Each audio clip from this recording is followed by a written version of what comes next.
गरीब बच्चों की मौत के मामले में ड्रग कंट्रोलर ऑफ इंडिया ने WHO को चिट्ठी लिखी है। जी हाँ, DCI के मुताबिक मेडिन फार्मा की चारों कफ और कोल्ड सिरप को सरकारी लेबोरेटरी में टेस्ट किया गया था और इसमें सिरप में किसी भी तरह की मिलावट की बात सामने नहीं आई है। तो बड़ी खबर इस वक्त की, कफ सिरप से मौत के मामले में अब WHO को चिट्ठी लिखी गई है।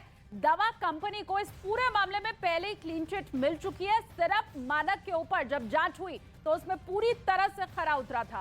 बिल्कुल, तो ये गैम्बिया की रिपोर्ट गलत पाई गई है। कफ सिरप में कोई मिलावट नहीं थी। जी हाँ, ये बड़ी खबर इस वक्त की आपको बता दें, DCI ने WHO को इस मामले पर चिट्ठी भी लिखी है और जो कफ सिरप जिन पर सवाल उठाए गए थे वो जब जांच की गई तो सभी मानकों पर वो खरे उतरे हैं। यानी कफ सिरप से मौत के आरोपों पर जो सवाल उठाए गए थे उनको खारिज किया गया है। दवा कंपनी को क्लीन चिट मिल चुकी है।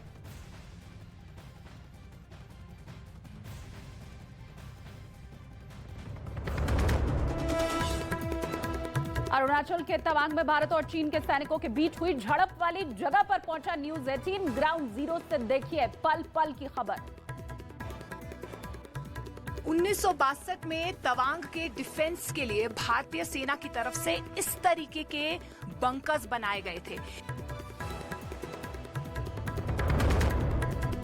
बिहार में शराब कांड पर सदन से लेकर सड़क तक विपक्ष का हल्ला बोल। मुआवजे की मांग पर बीजेपी का मार्च। सीएम बोले शराब पीकर मरने वालों से संवेदना नहीं। आंकड़ों को छिपाने से मौत छिप नहीं सकती है, इसलिए मुख्यमंत्री को जिम्मेवारी लेनी चाहिए और अपने पद से इस्तीफा दे देना चाहिए।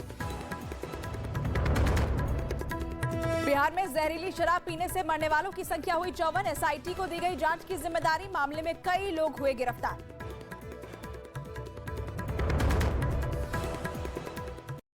क्योंकि 1949 में माओ ने कहा था कि चीन को हथेली और 5 उंगलियां वापस लेनी चाहिए, जिसमें हथेली का मतलब तिब्बत और 5 उंगलियों का मतलब लद्दाख, सिक्किम, अरुणाचल प्रदेश, भूटान और नेपाल था।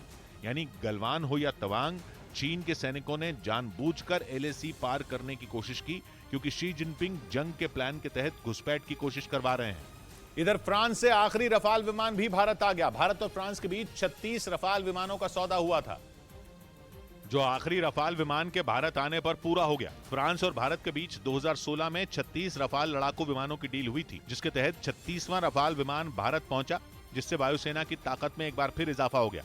इस बीच मुख्तार अंसारी को गैंगस्टर एक्ट के तहत 10 साल की सजा सुनाई गई। मुख्तार अंसारी पर गाजीपुर की MP MLA गैंगस्टर कोर्ट ने 5 लाख रुपए का जुर्माना भी लगाया और उन्हें 10 साल के लिए जेल भेज दिया। गाजीपुर की MP MLA गैंगस्टर कोर्ट ने मुख्तार अंसारी को 5 मामलों में दोषी पाया और गैंगस्टर एक्ट के तहत उन्हें सजा दी। जिन 5 मामलों में मुख्तार अंसारी को दोषी पाया गया, उसमें अवधेश राय हत्याकांड भी शामिल रहा। मुख्तार अंसारी के साथ उनके सहयोगी भीम सिंह को भी कोर्ट ने 10 साल की सजा सुनाई।